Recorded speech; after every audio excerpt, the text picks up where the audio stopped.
అవిసె గింజల లడ్డు మీరు ఎప్పుడైనా తిన్నారా? లేదా ఎలా చేసుకోవాలో నేను చెప్తాను చూడండి. కావాల్సినవి అవిసె గింజలు, బెల్లం, పల్లీలు, ఇలాచి. ముందుగా ఒక ప్యాన్ పెట్టుకోవాలి. ప్యాన్ వేడయ్యాక అవిసె గింజలు వేసుకోవాలి.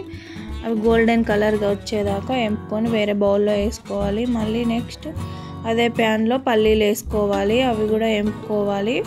పక్కకు పెట్టి మిక్సీలో పౌడర్ చేసుకోవాలి. మెత్తగా పౌడర్ చేసుకోకుండా కొంచెం బరకగా చేసుకోవాలి. సేమ్ మళ్ళీ పల్లీలు కూడా పౌడర్ చేసుకోవాలి. సేమ్ అవి కూడా పౌడర్ చేసుకొని పెట్టుకోవాలి. ఇలాచి వేసుకోవాలి.